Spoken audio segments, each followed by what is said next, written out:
Salah satu impian banyak orang, yang pasti bukan impian 5 pejabat tertinggi setelah reformasi dan bukan impian para pejabat membantu-bantunya juga sih, adalah bagaimana buruh atau manusia strata terendah di Indonesia di negara lain mereka hidup seperti para sultan. Maksudnya buruh terendah di Indonesia negara lain sultan.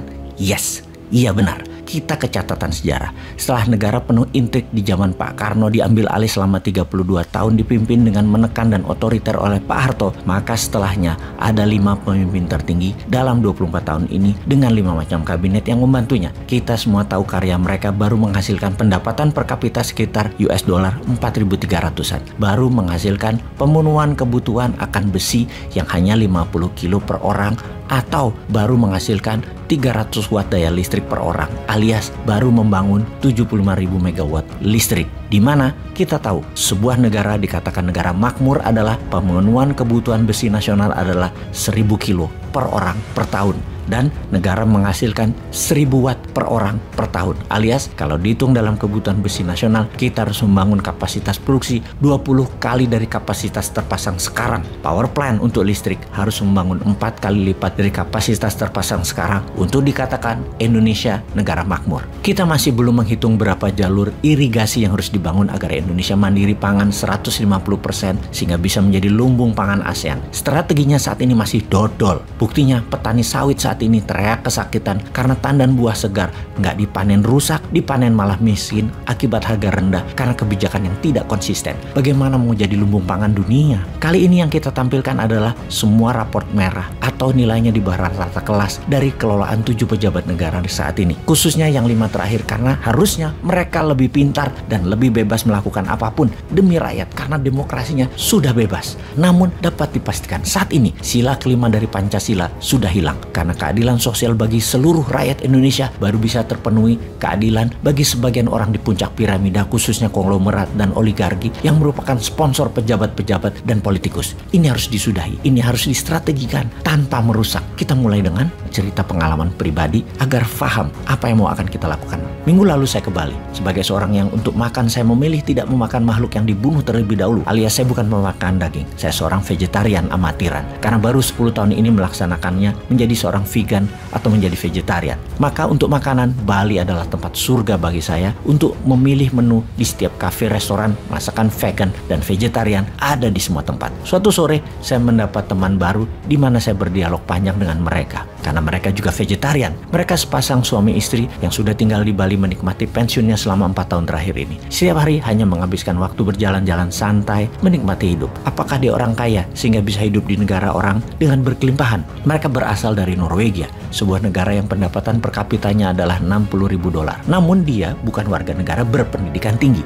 Dia hanya buruh kasar di penggergajian kayu, sawmill di Norwegia. Gajinya hanya sekitar 30.000 dolaran setahun. Dengan standar Norway, dia bisa dikatakan warga negara kelas bawah. Namun, tabungan dana pensiun di negara Nordik cukup pintar kelolaannya. Bahkan individu seperti dirinya, selain punya dana pensiun juga punya investasi kecil-kecilan. Uang pensiun yang didapat dari asuransi dan tabungan pensiunnya, dia mendapatkan dana sekitar 2.000 sampai 2.500 dolar sebulan. Sebuah nilai kecil dibandingkan dengan rata-rata warga Norwegia yang nilainya sekitar 6.000 dolar per bulan. Dia termasuk kategori miskin.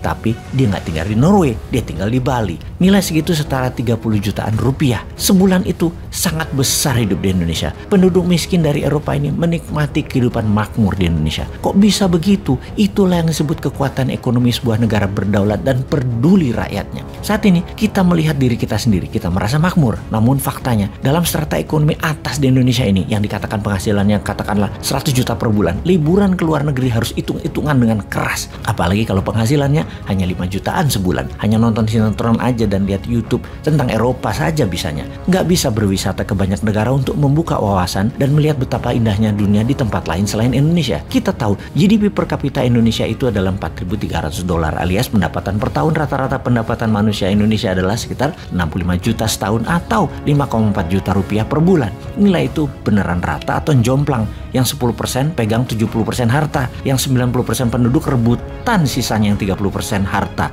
Ada yang berpendapatan 200 juta sebulan dan ada yang nol, tidak berpendapatan, bergantung pada orang lain hidupnya. Sebuah jurang kemiskinan yang sangat ekstrim. Jangan-jangan dari 280 juta penduduk Indonesia yang punya income, yang punya pendapatan, hanya 25%-nya saja alias 70 juta saja orang yang punya pendapatan. Yang 210 juta adalah yang numpang hidup dari 70 juta orang tersebut. Atau kalau ini dikecilkan, satu orang yang kerja untuk menghidupi 4 orang. Apa yang terjadi? Sekali lagi, apa yang terjadi kalau satu orang menghidupi 10 orang? Yang kalau dihitung, yang punya pendapatan hanya 28 juta manusia saja. Berat loh ekonominya kalau bergantung pada satu orang untuk menghidupi 10 orang. Kapan Indonesia pendapatannya bisa 60 ribu dolar per tahun? Kapan Indonesia situasinya membalik? Hingga pada suatu hari kelak, tukang cuci, buruh pabrik, pekerja kasar di Indonesia bisa jadi sultan saat wisata ke negara orang. Apa yang harus kita lakukan? Menurut Bosman nih ya, kunci pertama adalah pertumbuhan ekonomi berdasarkan produksi dengan tidak ada koruptor. Itu kunci nomor 1. Yang nomor 2 adalah menjadikan Indonesia negara hukum atau country of law, bukan country of lawyer. Menjadikan negara hukum yang adil. Siapa yang benar, dia menang. Siapa yang salah, dia dihukum. Kalau negara lawyer, negara pengacara, yaitu